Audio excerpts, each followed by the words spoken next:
Hello everyone and welcome to Barcelona KeenCon 2022. We're sure this event is going to be nothing short of spectacular for all the Quake action throughout the entirety of the weekend. I am Lethal, joining me is Ince and Jordi. Ince, I'll start with you. How you doing, mate? You all right? Great to be here, Lethal, in beautiful and sunny Barcelona, in this amazing venue that KeenCon have prepared for us. And KeenCon was born last year with a gorilla as its image, and it's grown quite a lot in 1 year. It really has done. It really has done indeed. You know, you're talking about the weather and everything like that. I'm still used to the winter in the UK at the moment. It feels like summer here in comparison to what I'm used to. Exactly. It's a huge upgrade in comparison. And Jordi, the creator and founder of KeenCon, lovely to have you here. How you doing, mate? Thank you very much. It's a pleasure to be here with us guys, with all the players, all the people. So yeah, I'm very, very happy. Yeah, and you should be. Like, this venue, this event itself is already looking incredible from what we've seen so far. And the fact that it's turned from a small, humble land with the Spanish community and also, you know, bringing in the Spanish players from past and present, it's just like fantastic to see. It really, really is. But first question for you, Jordi, is what was the idea for KeenCon? How did it go about in the first place? Well, in the first place, the idea of KeenCon was to do a LAN party, because here in Spain we don't have too much parties that plays using quick champions. So the idea was creating the KeenCon and put all the Spanish together, create a league, create a place, a reason to play quick champions for the mid level, and we started with that idea. So yeah. Yeah, it seems to be the case. And just out of interest, why introduce the players of all skilled players? All skill levels here at this event. Well, the idea of KeenCon, this event has been bring all the pro players, and then the amateur players or casual players or anyone can come to KeenCon and play against them. Maybe in the tournament they can play together, but in the LAN party they have been playing with Racy or Maxter or R&B, so they have the opportunity and the chance to play against pros. So I'm so happy to have the opportunity like we had 20 years ago when I was young. Once upon a time. Yeah, a lot of time. So that where you can sign up to a tournament, go together with your friends, and have the chance to play against professional players. So I think this is a good advice to everyone that up to coming KeenCons, they can sign up and be together with the players, for the pro players, speak with them, how they play, what the kind of settings they're using, the monitor, in the mouses. So have the chance. So KeenCon is a tournament and a party for everyone that loves Quakes, basically. And one last question from me, actually, is the fact that I think it's great also with the fact that with these pro players coming in here, competing with the rest of the Spanish community, it's great, but also good, valuable experience for even if you're a new player, an amateur player, or if you're just de-rusting. Like you said, you know, some of these players have been here for 20, 25 years, absolute madness. Yeah, maybe it's a one life chance to play against them, no? So the rising stars in Spain have the opportunity to show against the best in the world, to play against QPL players. So that's the objective for the KeenCon. So yeah, I hope that everyone enjoy the opportunity, and we will keep doing more KeenCon events next year. So yeah, everyone is invited. So happy. That's cool. Lovely. Thanks for that. I appreciate it. Obviously, you are the creator and founder of KeenCon. Thank you for everything you've done here. It's a cool event so far. We've only just started, and so far it just looks fantastic in itself. So look forward to see how things turn out on the weekend.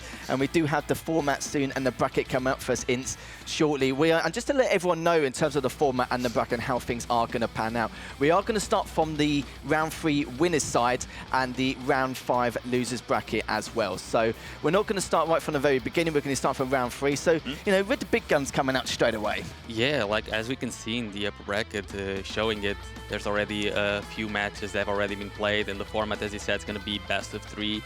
And for most of the games, the final and the grand final will have a best of 5 coming out. And as you can see already, a lot of big players going to be on the round 3 will be most of, you know, the QPL level players going against the best of the challengers. It's going to be very, very interesting to watch for us. And just seeing him back in the LAN environment, of course, it's that valuable experience. We had a little bit of break from that LAN environment, and now we're back here now, you know, having more and more LANs across the board here, which is also great to see. And yeah, and you're right there, yeah, I think we'll be a best of 3 in a winners and losers side, the grand finals best of 5, but it's not like before where the player from the winners side will have a 1-map advantage. It's basically going to be a bracket reset. So whoever comes from the winners side in the grand final only need to win 1 best of 5, and the player from the losers side will need to win 2 best of 5. So basically, whoever's going to come from the losers side has got their work cut out for them. A fair amount of stamina. It's not going to be easy, but if someone comes from the loser bracket and actually wins the first best of 5, he's going to have such a big mental advantage coming out to the second one. And for the player already there, it might seem okay that they can relax in the first best of 5, but it's such a big, you know, confidence advantage for the other player if he wins the first best of 5. So it's better to go all out from the start. And I hope we go all the way and see both best of 5s played at the grand final when we do eventually get there. You just want to be here till 3 o'clock in the morning, don't you? But then again, I wouldn't mind that either. As long as it takes, as long as we get more quick action, then I'm not too fast in the slightest. But not only with the brackets, though, we do have a great prize pool as well coming up for all these players here in terms of the competition. First place will get 1,000 euros and a trophy. Second place will get 500 euros and the trophy as well. And third place will get the Razor Death Adder Mouse V3 for the trophy as well. But we do have trophies, of course. Trophies across the board here, you know. 5 trophies. It's not like we haven't got so enough, many. is it? There's a trophy for everyone. It's great. Exactly. And we do have one for the best railgun and the best LG as well. So it'll be Which would be me who takes if I was playing, but I'm not, so someone else. Here we go. He's already given it. So we've only just someone started. else who's not as good minutes. will eventually get the trophies. So what you're trying to say is that if you you know, compete and come out of retirement. Obviously. I mean that's a given. That's why I'm casting. I'm just giving everyone else a chance to, you know. Can I say the same? No. No? Oh, okay, that's fair enough. Well, we do have the results so far from what we can see across the board, as we've already mentioned, but we are starting from winners round 3 and losers round 5. Talk to us a little bit about what we see so far in terms of the results here. So in the results, there's a lot of interesting ones, like Macros and Wizard. We saw that game from the backstage. It was a really close game, but Macros did end up winning and going versus Razy. And I mean, versus Razy did not have such luck, because it's Razy. Rom went versus Grave Peaker and won 2-0. Sombra beat Nemesis. Rom versus Sombra was a really cool game that we also saw very close. Rom managed to edge it out in the end and taking Sombra down 2-1. Furthermore, we also have Arian who lost versus Amulet.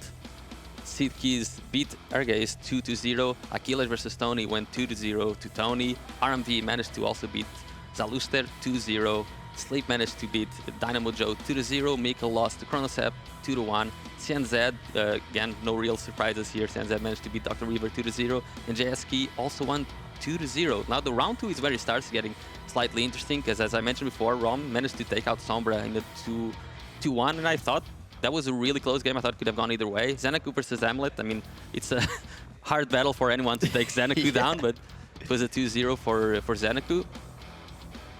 And Dramis managed to actually beat Tidkis 2-0. No real surprises. Dramis is a QPL level player, Maxter. The game was closer than I expected it to be, because Master is sort of, you know, overloaded in this event, as he's also working, he's doing it all around. And we were discussing earlier if, you know, how would his performance be, given that he's so focused on, you know, working, because he's part of the organization team for this tournament. So, but I mean, he's winning. We'll see how his shape maintains throughout the whole tournament.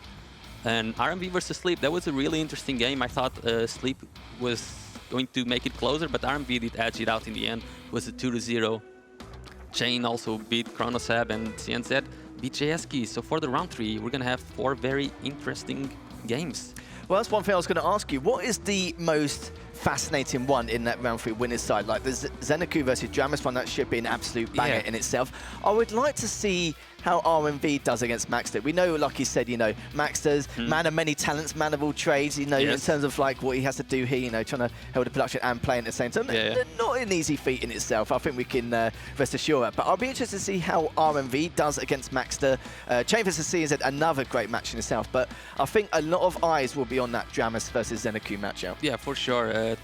I mean, currently speaking, Dramikis and Xenaku are the only 2 QPL level players going versus each other, because CNZ, you know, obviously dropped out of QPL, so Chain should have the advantage on that match, even though CNZ definitely can do that. But I think the best game in that should be Dramis versus Xenaku. We'll see how that goes, but we also have the loser bracket lined up, so we can watch the results on that a little bit. Yeah, absolutely. We are going to take a look at the loser side now to see exactly how things have shaped up on the opposite end of the bracket. And as you can see, there's Slip is already into losers round 4, taking down Tony 2-0. Yeah, and that game was great to watch. Like, he managed to beat Gravespeaker, who had taken down Nemesis before, and Tony managed to beat Wiser. And Tony versus Sleep, it was a really, really close game. I was watching it from backstage because I'm a big Sleep fan. You know, I've known Sleep for many years, and he's a really good player, very solid. And he managed to beat Tony, which was, I think it was some sort of an upset. I think Tony expected to win that one. And I expect Sleep to, you know, keep going throughout the tournament. I hope we manage to see him eventually on stream as well. Yeah, and if anyone remembers Slip as well, I think that one of the last times I recall was the fact that he was competing in the EU regional qualifiers back at 2017 QuakeCon. So it was quite well. That was actually the last time I saw you as well before QuakeCon. So it's the last time I saw both of you for like at least like 5 years. Yeah, I know it's too short, isn't it? Too short. But get to Achilles versus Macros. That was another great series as well. That ended up, I think the final map was 6-3. And if anyone doesn't know Achilles has actually been around for a very long time, at least 20 years. We're talking like back in WCG like 2000, 2001, back in the Q3 days. I think anyone that follows Quake knows Achilles, right? Especially from Spain, everyone knows Achilles. Achilles is one of the best Spanish players of all time. He managed results that no one else has been able to replicate yet. And he's an inspiration for most of the players here. So for them to come to this LAN and compete versus him and hang out with him, it's such a great experience. Very motivational. And you've got Achilles versus Sombra straight afterwards, and that's an ancient matchup in itself, considering the wealth of experience between the two. You're talking at least 40 years experience between them. Yeah, but definitely, and that game should be, I think it might be played on the B stream in like 10 minutes or so. So if you want to check that out, definitely tune in into the B stream. I think it's on Maxter Quake at Twitch TV.